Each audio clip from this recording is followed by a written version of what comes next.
Bonjour madame, bonjour monsieur. Aujourd'hui, le sujet dont je vais vous parler est le sujet numéro 12. Le titre est le télétravail et puis il a publié sur le site internet l'éducation.com. Dans cet exposé, le plan sera en deux parties. Bien sûr, avant d'avoir mon plan, on se posera la question suivante. Pour ou contre le télétravail? Pour répondre à ce problème, on verra dans un premier temps les avantages et puis dans un deuxième temps, on étudiera les inconvénients. Finalement, on analysera les mesures. Voilà, c'est parti.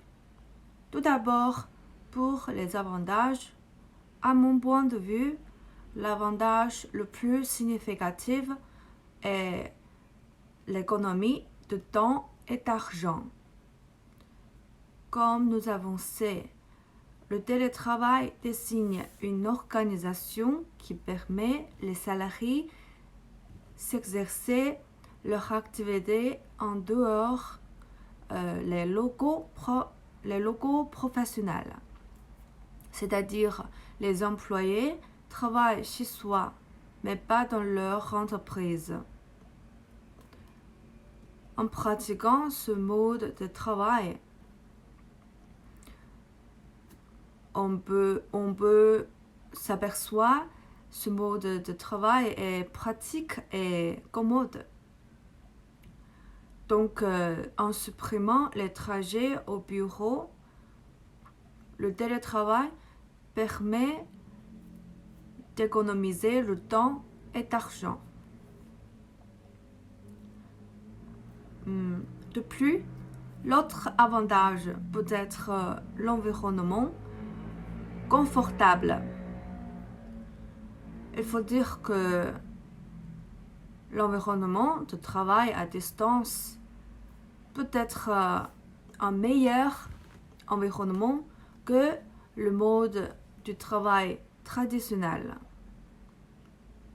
Moins d'interruptions, moins de bruit et puis moins de fatigue. Il n'est nécessaire pas de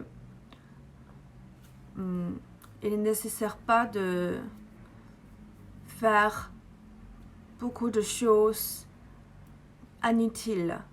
Donc, le télétravail permet de mettre les employés plus productifs parce qu'il permet de mettre les employés plus concentrés. Bien sûr, il y a aussi des inconvénients concernant le sujet. Nous allons maintenant les expliquer. Premièrement, le sentiment négatif. Universellement reconnu comme un être social, l'être humain a pour les grands ennemis la solitude et l'isolement. Le fait de se retrouver seul augmente le risque de dépression. Deuxièmement, il y a autre inconvénient pour moi. Il peut être l'interruption sur la vie privée. Il faut que la vie professionnelle soit distinguable avec la vie personnelle. Mais en fonction de mode de télétravail, notre chambre est aussi notre office. Donc, on dormit, on déjeune et puis on fait un repos dans un même espace. Si on prend le cas de ce mode de travail, on peut s'apercevoir qu'il est un problème grave.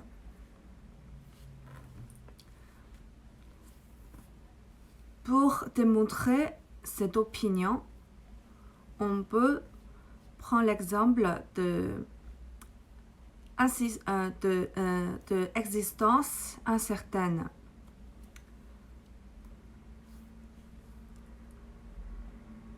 Il est assez grave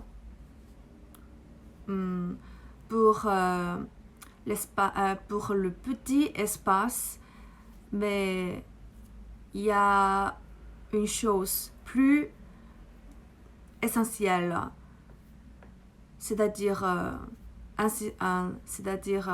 si on a des petits ou des colocataires, on ne peut pas maîtriser les existences. Il est des existences qui peuvent faire qui font des bruits. Il n'est pas possible de maîtriser ou contrôler l'influence négative pour les télétravailleurs sont inévitables. Alors, pour résoudre ce problème,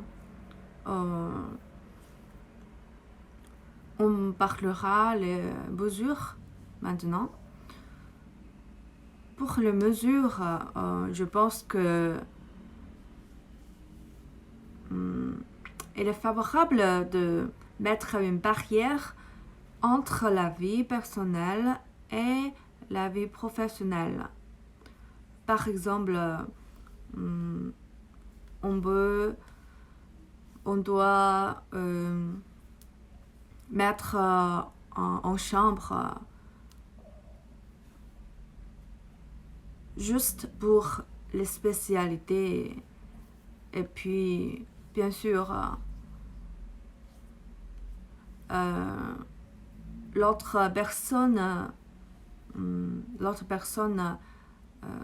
ne peut pas entrer sans notre autorisation. Alors, dans ma présentation, j'ai abordé les avantages, les inconvénients et les mesures. Voilà, mon exposé est terminé. Si vous avez des questions, je serai contente d'y répondre.